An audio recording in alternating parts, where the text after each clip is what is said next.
Last time on MasterChef Canada. Pick it up, Taya. A patriotic team challenge spun into chaos. Medic! And a pressure test. What happened to the salt? I forgot the salt. Dashed Kimberly's MasterChef dream. Tonight, a team challenge leaves the home cooks in the dark. Blindfolded. Testing their top 10 palates. Ew. And a champion returns. Mary Berg. Hi, everybody. For a game-changing elimination. Is this a joke?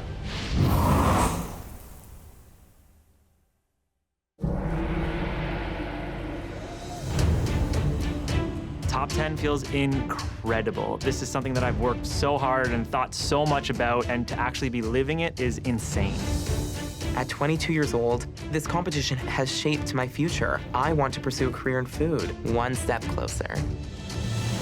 I see just one box sitting up there with the 3 judges, and I'm not really sure what's underneath it. I definitely wanted to be something baking. That's obviously my wheelhouse. Welcome back, everyone. It's an exciting time to be part of this country's biggest culinary competition, because this year, Canada is celebrating a major milestone. It's the country's sesquicentennial, which means Canada is 150 years old. Happy birthday, Canada! And to celebrate it, we have created a big birthday cake.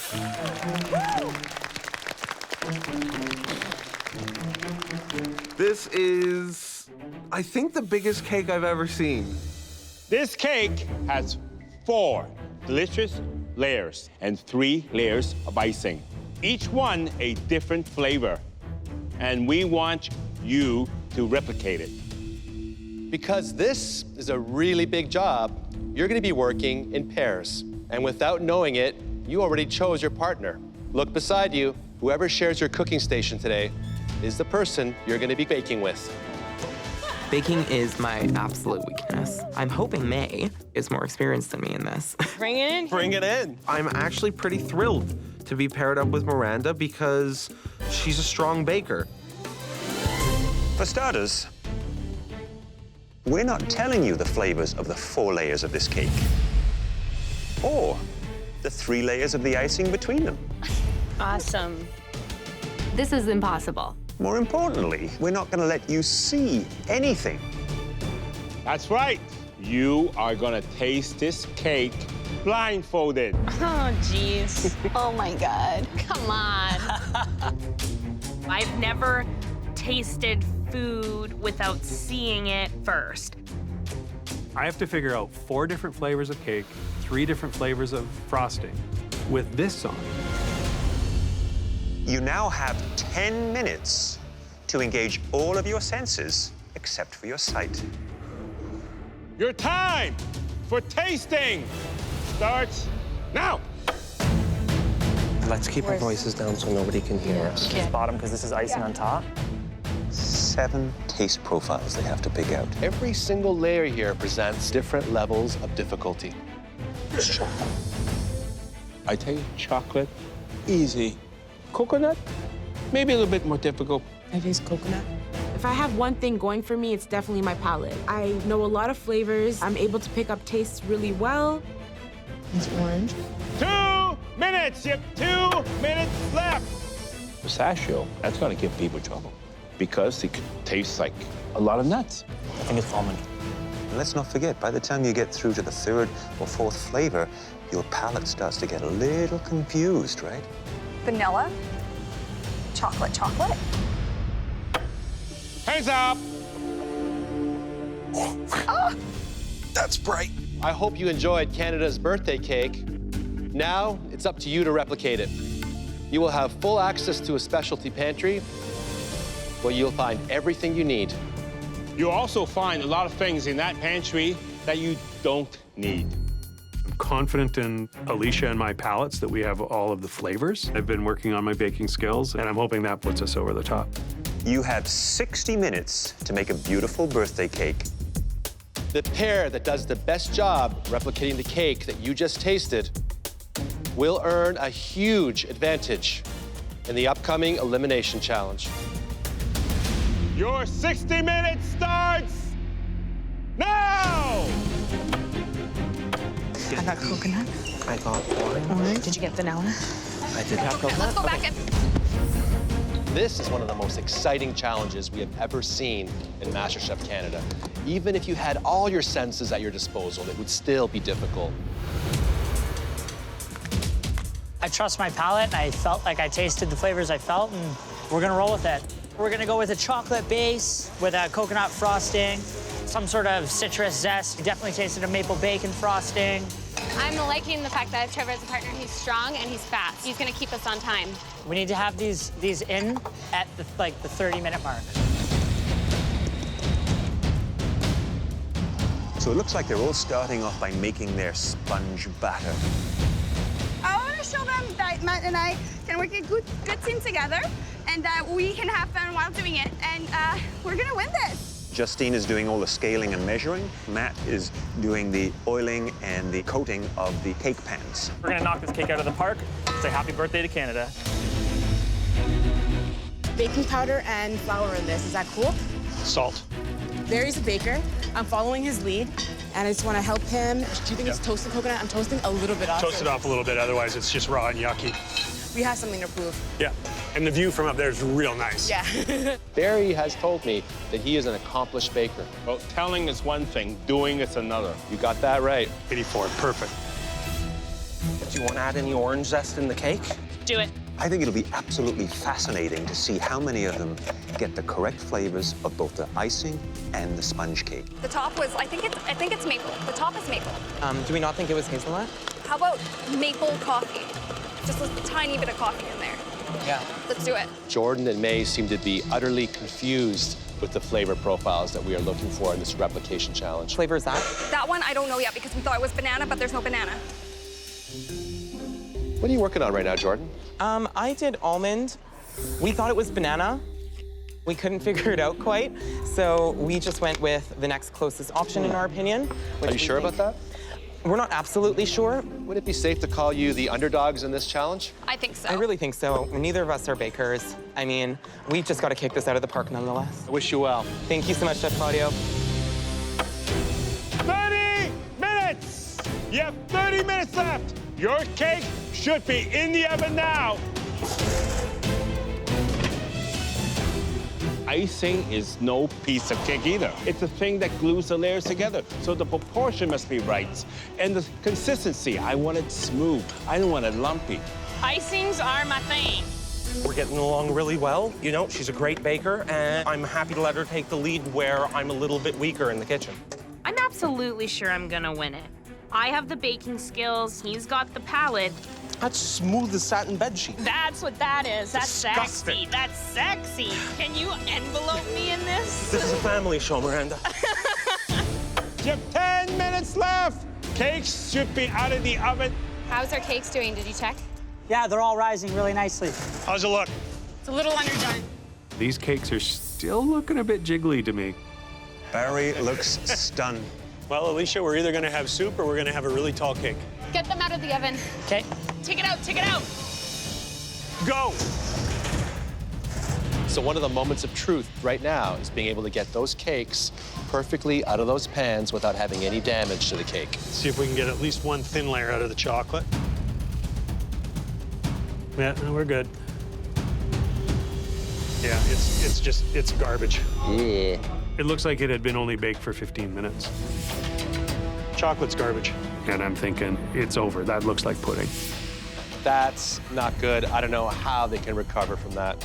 We can't do anything about it now. This chocolate cake is not going into our final product. Screw it. We're doing a 3-layer cake. 5 minutes left. 5 minutes. Come on, get that icing on. Look at the teamwork with Justine and Matt. Just be careful now. Let's get it nice and even. Those are 2 cake bosses. Yeah, that's good, that's good, that's good. Oh, God, this is not turning out. Our cake is kind of slanted. Not all the pieces are even. May and Jordan, look at the icing. It's way too thick. Oh, this is a true disaster. Yes. 1 minute, you have 1 minute left. Get all the icing on. Spread, spread. Okay, leave it, don't touch it. 10, 9, 8, 7, 6, 5, 4, 3, 2, 1. Hands up!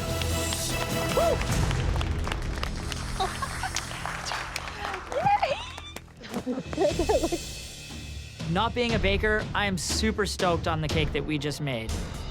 It is what it is, sweetie. Chocolate cake fell.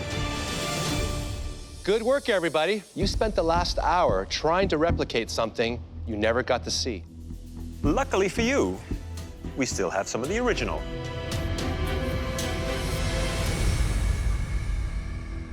Visually, I'm pretty confident. We got the second layer wrong. The bottom is chocolate. The first layer of icing is toasted coconut. The second layer is orange, topped with a pistachio icing. Third layer of the cake is maple. And it has a caramel bacon icing. And finally, the top layer is white cake with real blueberries. I'm at a loss for words. I didn't taste one hint of blueberry. Matt and Justine, please bring up your birthday cake. I know our cake looks good. I know it's gonna present well, and I need this advantage. Looks quite amazing. You've got great height. There are a couple of little bubbles and imperfections, but a lot is going to be revealed when I cut myself a slice. Now, the moment of truth. Look at that. A good amount of icing between each layer. Good thickness on the sponge.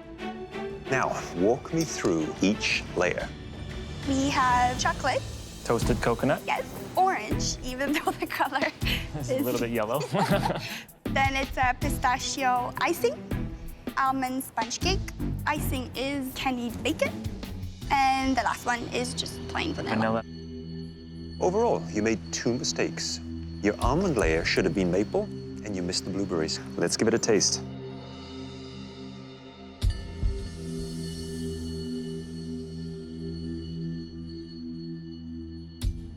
Tastes delicious. Thank you. That orange is subtle enough that it just sort of comes into play. And then who doesn't love a good old-fashioned chocolate cake? Lovely, well done. Thank you. Thank you. I'm really feeling good. We hit 85% of those flavors. Miranda and Aaron, please bring up your birthday cake. I know there's a few appearance flaws with it, but I'm walking up with confidence. I think, you know, you got the shape right, but what's inside?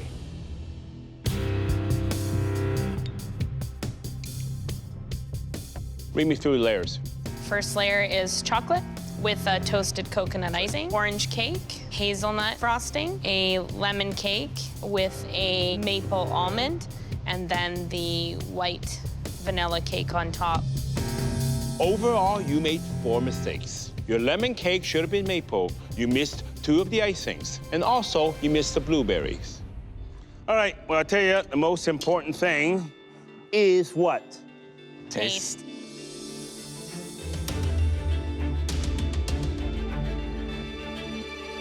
Nice taste on the chocolate.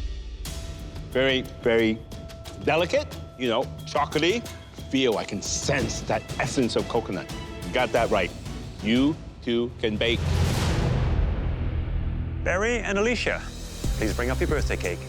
This is so ugly, and I'm so embarrassed that I have to show this to the judges.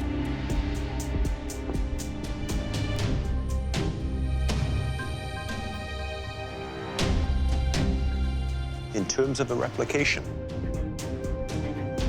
looks like you've come up a little short. Tell me what happened, guys.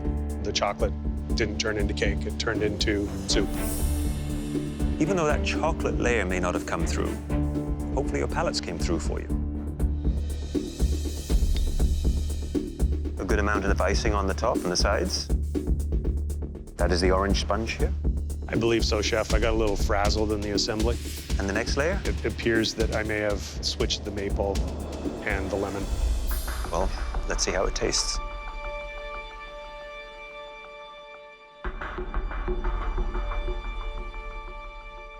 It seems to me that the multiple layers and the details of this challenge may have gotten the better of you. You didn't give up, and I appreciate it. Alicia and I are both really bummed. But what are you gonna do? Trevor and Taya, please bring your cake up to the front. I'm feeling great. I think our cake is the one to beat. It looks spectacular. It's beautiful. But what matters is what's inside.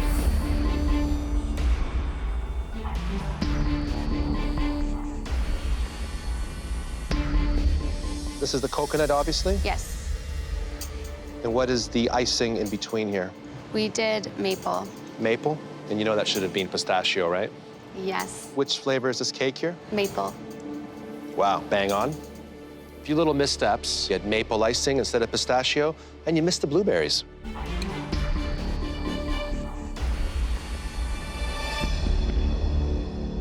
Fantastic flavor. Amazing teamwork. Because if you can do that blindfolded, imagine what you can do when you have access to all of your senses. Please go to the front. We're hoping that the judges will overlook the overall appearance of the cake and hopefully just taste the deliciousness inside. It might be a bit of an ugly duckling here, but inside might be a swan. We're hoping so. Well, let's see.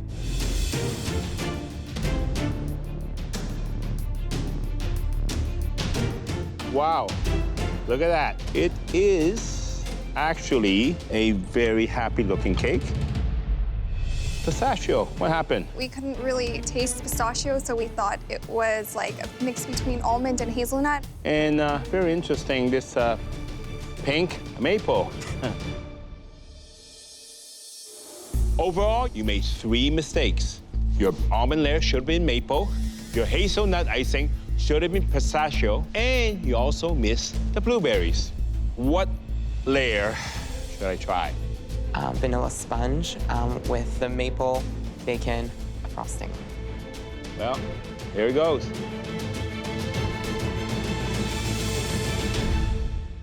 It's delicious.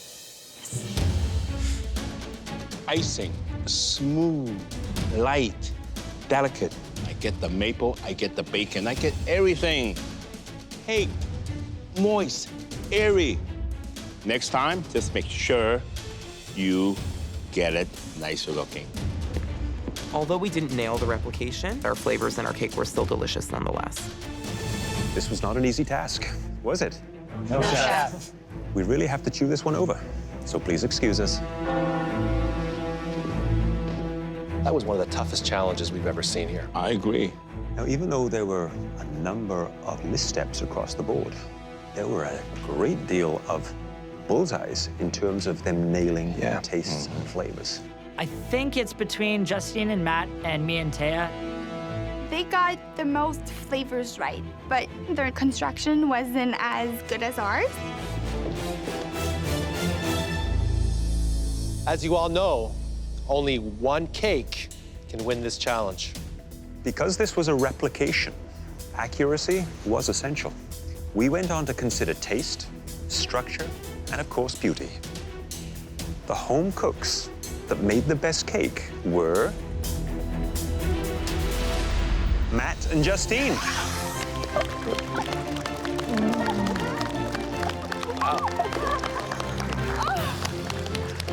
I push myself every time I'm in the kitchen, and this was no exception. I'm so excited. Matt and Justine, for winning, you're gonna get a huge advantage in the very next challenge.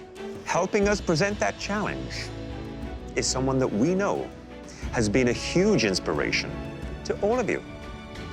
I love surprise guests. I mean, who could it be?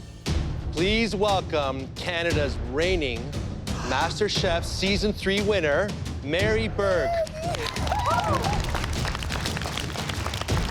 I'm a little starstruck. She did so well on her season. Hi, everybody. A year ago, Mary Berg was standing in my shoes. Maybe a year from now, I'll be in her shoes. So, Mary, what has your life been like since winning MasterChef Canada? Unbelievable. I've opened up my own catering business, and it's just going so well. I love cooking, and getting to do it every day is just like life-affirming. Mary is living her food dream, and that itself is an inspiration.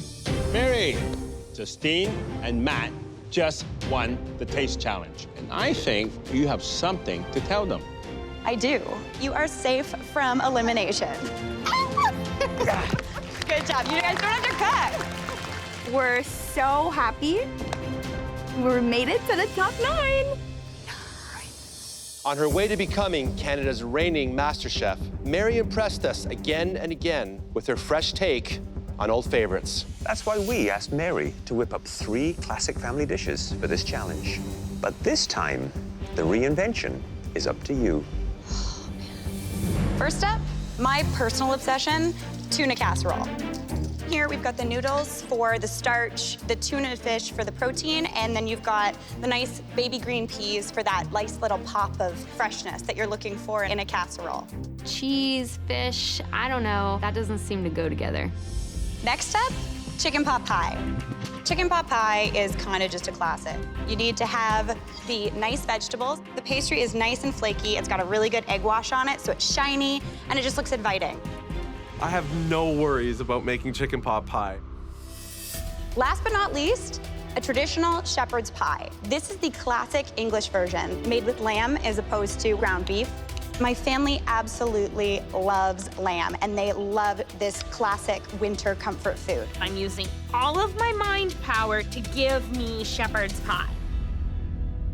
Justine and Matt, your fellow home cooks, will have to turn one of these homespun classic dishes into an elevated MasterChef Canada worthy dish. And you get to decide which dish they all have to cook. Out of the 3 dishes, I'm definitely hoping they don't choose the tuna casserole. I can work with the other 2. As much as I sweat in the kitchen, I want to try and see some other people sweat today. I think we're gonna go with the tuna casserole. There hasn't been much fish done in this competition yet, so the tuna casserole's probably gonna be a bit of a curveball. Are you ready to follow Mary's footsteps and blow us away with your creativity? Yes, Chef! Your time starts now! The home cooks now have 45 minutes to put an elevated twist on Mary's tuna casserole. The judges have yet to see my repertoire. I think that I'm so good at creating really complex, unique flavors. I'm looking for miso. Mirin, yes. Comfort home cooking will never go out of style. Often, dishes that are simple are perfect dishes to elevate. So if I had to cook a dish like this, I would be doing my spin on a vitello tonata. Wonderful smoked tuna, tomato sauce on the bottom, lovely little light fluffy pasta sheet, a bit of lemon to it, light, fresh, and tasty. My sort of MO is doing classics with a twist. I'm gonna try and get a pea velouté done with some tortellini stuffed with celery puree and some seared tuna. When I think tuna, I think the Mediterranean and I think sushi. And I can't make sushi, so I'm going Mediterranean. I think I've barely scratched the surface of what I have to show. What is it about that tuna casserole that could trip up these home cooks? In a tuna casserole, it's often canned tuna. It's also a strange combination. You have cream and fish and cheese and noodles. There's so many things going into it that don't make sense together. Hot, hot, hot. So many things going on. Ah. I've never had tuna casserole before. I have to elevate into something more modern. We're just making some sort of mixture here. I'm trying to wrap my head around cheese and tuna, so I decide to just put them together quite literally and hope for the best. This looks so interesting. I decided to do a Asian twist on the tuna noodle casserole. I've never had tuna casserole. I've only ever had tuna from the can. Today I'm gonna be bringing in my unicorn power so that I can cook with love and rainbows. I'm actually gonna crust my tuna steak with chopped up almonds and black sesame. Chopping so fun, chopping so fun. I love chopping, yeah, yeah, yeah. I'm making a deconstructed tuna casserole because it's gonna showcase my strong ability to make pasta. I've made handmade pasta more than I can count. I'd say it's the thing that I'm the best at. I'm gonna be using a variety of chilies that isn't necessarily traditional. I feel like I'm one of the stronger competitors here, and I'm gonna nail this. Aaron's right underneath us. We can see that he's doing these beautiful pasta from scratch. Aaron, that dough's sexy. Thanks, brother. This competition is the only thing that matters right now. My food dream is to be a restaurateur. I'd really love to own my own joint, and every day that I'm here is a step closer to making that a reality. Hello, hello, hello, hello. Let's go. Jordan! Hi. Tuna casserole, Mary's favorite dish. How are you going to elevate it? I'm gonna take an Asian twist on it. Nice. I'm gonna do a tuna tataki. You, like, literally read my mind. That is where I would go. Oh, shut up. I was thinking I would do a tataki and the Japanese flavor. Yeah. Who is going to have the most trouble? Honestly, before the challenge, I did see Taya struggling a little bit to conceptualize an idea, so maybe her, but honestly, she always pulls it out of the bag, so I don't even know. Is it going to be you? Hell no. Yeah, that's the attitude. We'll let you get back Thank to work. you so much, you Amazing. guys. I love your shirt. Oh, thanks. Thanks, guys. See you later. Oh my God, Taya, where's your pasta? I've been so busy working on my sauces, my purees, my breadcrumbs. I need to start making my ravioli. 20 minutes! You have 20 minutes left! My ravioli is so thick, but I had no time to change it. Oh my God, Taya. I'm gonna do the best that I can and push through. Hi, May. Hi, Chef Alvin. Hi, Mary. Hi, May. What's happening over here? That is going to be the glaze for my yellowfin tuna. Amazing. Yeah. Where's the pasta? The pasta is sitting right here. Pasta's right there. You're not making your own pasta. I want the other components to really shine through. That can be a good strategy. Thank you.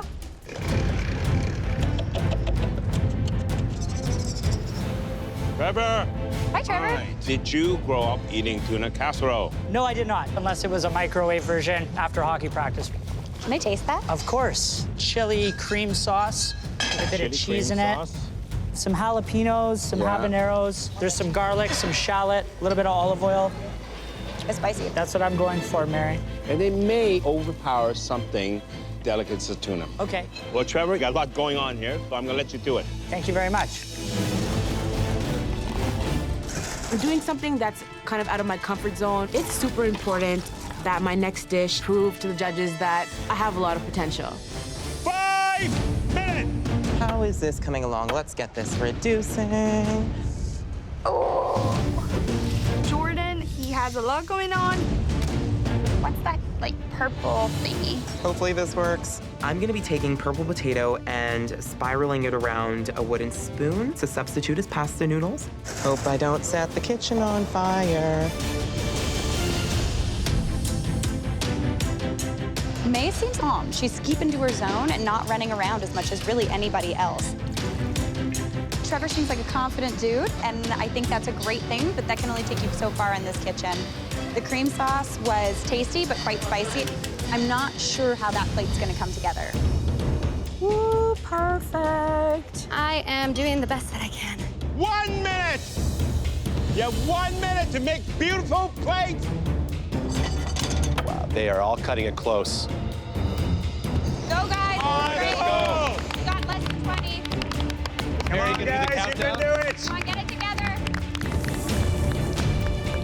10, 9, 8, 7, 6, 5, 4, 3, 2, 1. Hands up! Ah! Wow, good job, guys. Good job. I'm really excited to finally show something that I'm proud of to the judges. Mary, on behalf of everyone at MasterChef Canada, thank you so much for being our guest. Thank you so much for having me. You guys did amazing. Good luck. Thank you, bye. It was absolutely lovely to have Mary come today and remind us why we're all here.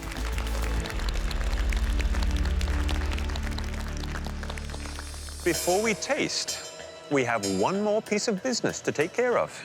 Matt and Justine can save one of you. I had this great idea to elevate the tuna casserole and save me, throw me a bone, please. They shouldn't save me. I want the judges to see my dish. I think my dish is gorgeous. We choose Taya. Thank you guys so much. Justine and I both know that Taya has cooked in every single cook, and she deserves a break. Thank you so much. Miranda, please bring up your dish. Everything on that plate I've never worked with before, so I think this dish has balls just like me.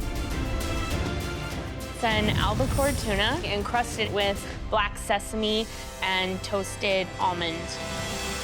So, an Asian-inspired version of tuna casserole. Yes, chef.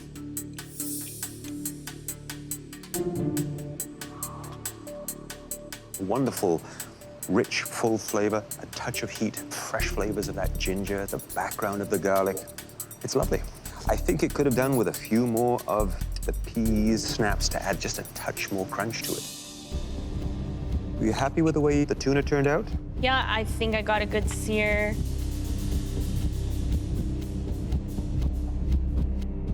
It's good. I find it just a little dry on the outside. Please head on back to your station. Alicia, please bring up your dish.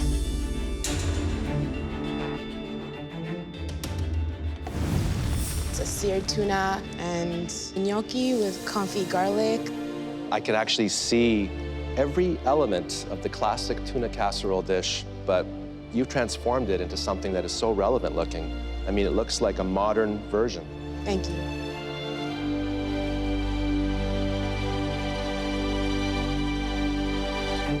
What's the crust on the tuna? Drizzled some of the confit garlic oil on top. It's fantastic. This is an incredible dish. Maybe this is the turning point for you in this kitchen. Thank you. At this point, I'm thinking that this could be a winning dish. Trevor! So I have a seared albacore tuna, habanero cream sauce, and a handmade pasta. It's beautiful. It's visually stunning. It's a nice cook on the tuna. You kept it rare. You have a nice sear on it. Pasta, the consistency, and the thickness. Very nice.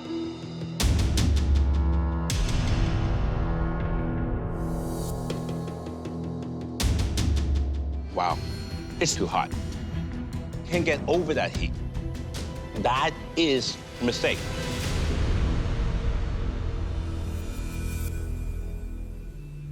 You know, from the outside, you seem like a very, almost arrogant. But I think on the inside, you're terrified. I really feel that.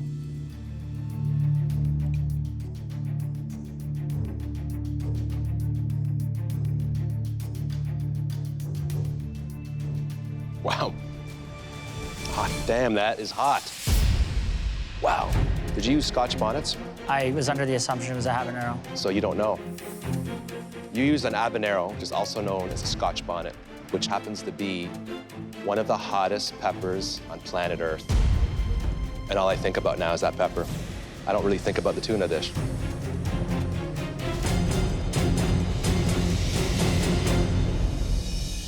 Aaron, bring up your dish. It's our tuna satake with celery root tortelloni with mint and pea velouté. It's very sophisticated. It's intelligent. What is inside your tortelloni? It's a celery root puree. I tried to keep it simple. I wanted to mimic the idea of the cream of celery soup. You sound like a pro. Far from it, chef.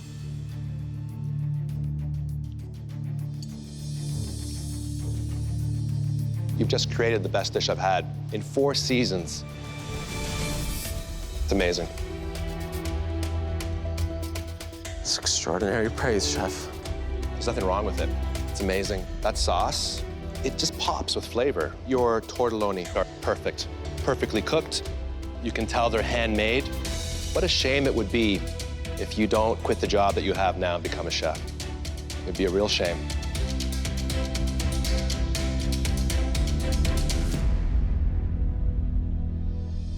May, please bring your dish up to the front.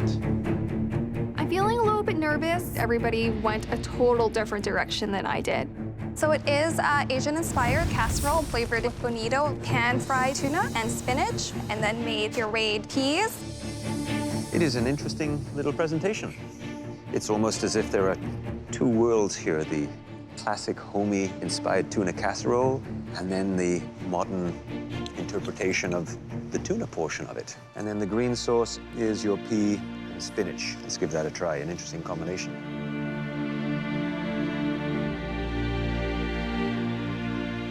Very rich and savory. Again, a nice savory background, has that little creaminess from the cream sauce. It's a nice nod to the tuna casserole. Thank you. Jordan, please bring up your dish. I want to do this because I want to show the judges that I can create elevated food. I don't want to just take something and make casserole in a really boring, lame way. This is a tuna tataki with a Japanese-inspired velouté with a toasted cashew sand and taro swirls with a pea and lemon puree. You know the problem here, Jordan? You were asked to elevate the tuna casserole. I mean, this is, to me, more of a simplification. And I eat this right away. You know why? Before it all evaporates.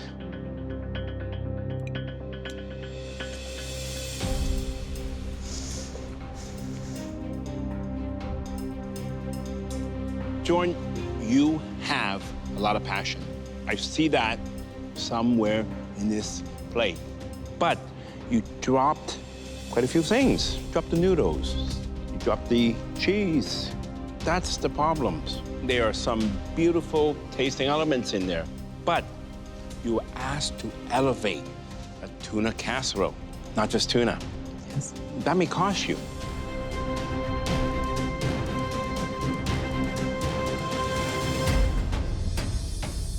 We saw a lot of innovation in this last challenge, but unfortunately, at least one of you will be leaving the MasterChef Canada kitchen tonight.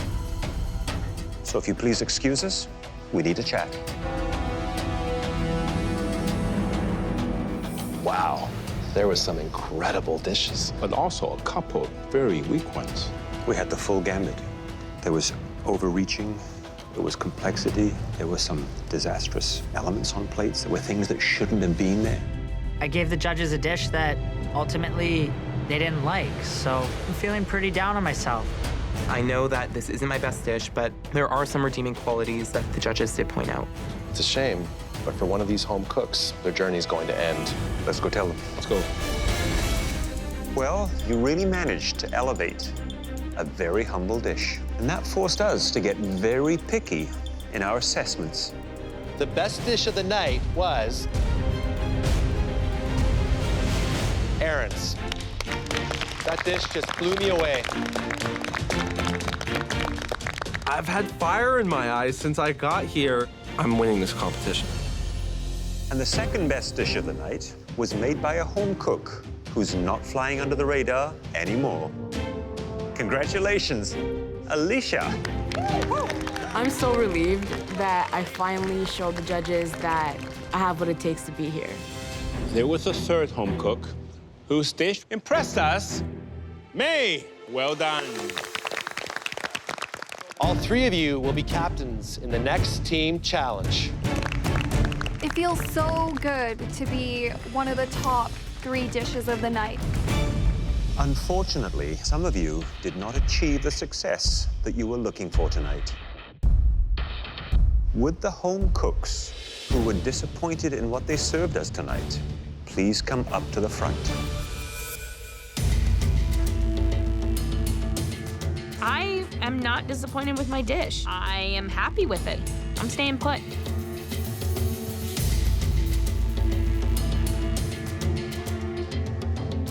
Honestly, I think it's pretty clear that I have the worst critique.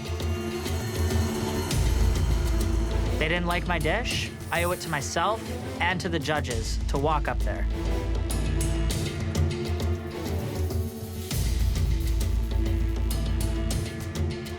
Trevor and Jordan, we really appreciate your honesty.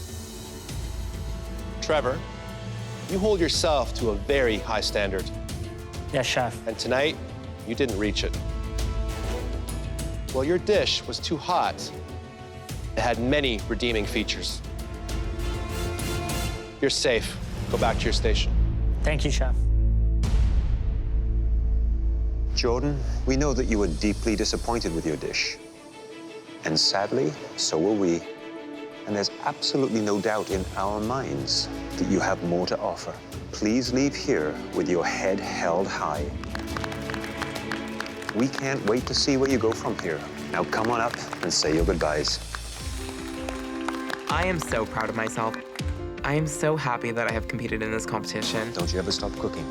It's in your heart. This competition has reaffirmed that I want to pursue a career in food, and that is the only path I'm gonna take in life. At 22 years old, I am one of the top 10 home cooks in this country. That in itself is an accomplishment. Next time, a punishing teen challenge forces the home cooks to go full throttle. Oh, you hear that, guys? Hear those bikes? The bikers are arriving! And pushes the top 9 into high gear. Buns, Barry, buns! I'm freaking out. Now it's getting intense here. This is a nightmare.